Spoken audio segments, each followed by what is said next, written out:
Okay, what I'm going to demonstrate here is how to solve a quadratic equation. We're going to have a go at question 6 here, G. So this one right here. So 3x squared minus 75 is equal to 0. So in order to solve this, first of all we need to take our 3x squared minus 75 and put it down as equal to 0. Now you can see here that the answers are also going to be greater than 0, so that means it's only going to be the positive values. So what I'm going to do first of all is add 75 to the left hand side. That means I also have to add the 75 to the right hand side, and that's going to mean that I'm left with 3x squared is equal to 75. Now if we divide both sides by 3, what we can do is get rid of the 3 on the left hand side, and if we divide the right hand side by 3, we're going to end up with x squared is equal to 25. Now in order to get rid of the squared sign, what you're going to have to do is do a square root. The inverse operation of squared is the square root. So if we take the square root of the left and the square root of the right, then we're going to end up with x on the left. And normally when you do a square root of a square number, you would have a positive and a negative answer because minus 5 times minus 5 is equal to 25, but so is positive 5 times positive 5.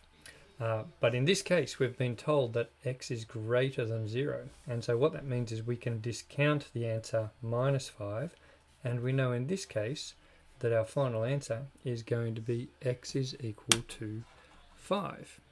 Now, if we have a look at another one of these, so we've just had a look at G, let's have a look at H as well. So in this example, what we've got is 2x squared plus 32 being equal to 36. Now, once again, we've got that the answer is greater than 0, so our value for x is going to be positive.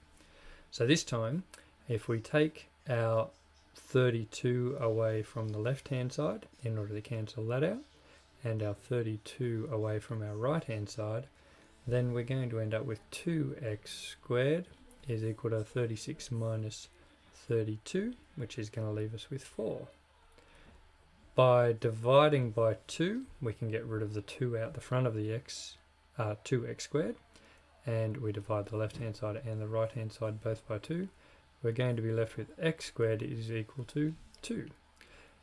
Now, because we know that it's positive, once again, in order to, the inverse operation of a square is a square root. So if we take the square root of that side and the square root of this side, remember that normally there'd be a positive and a negative value here.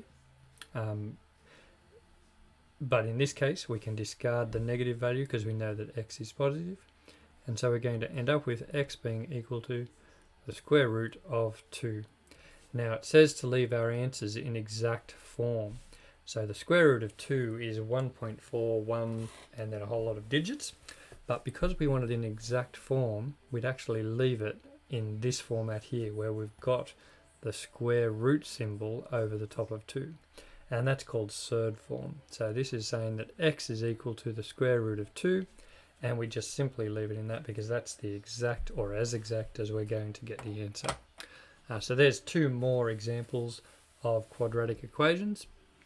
Hopefully that will help as you're solving some of the problems yourself.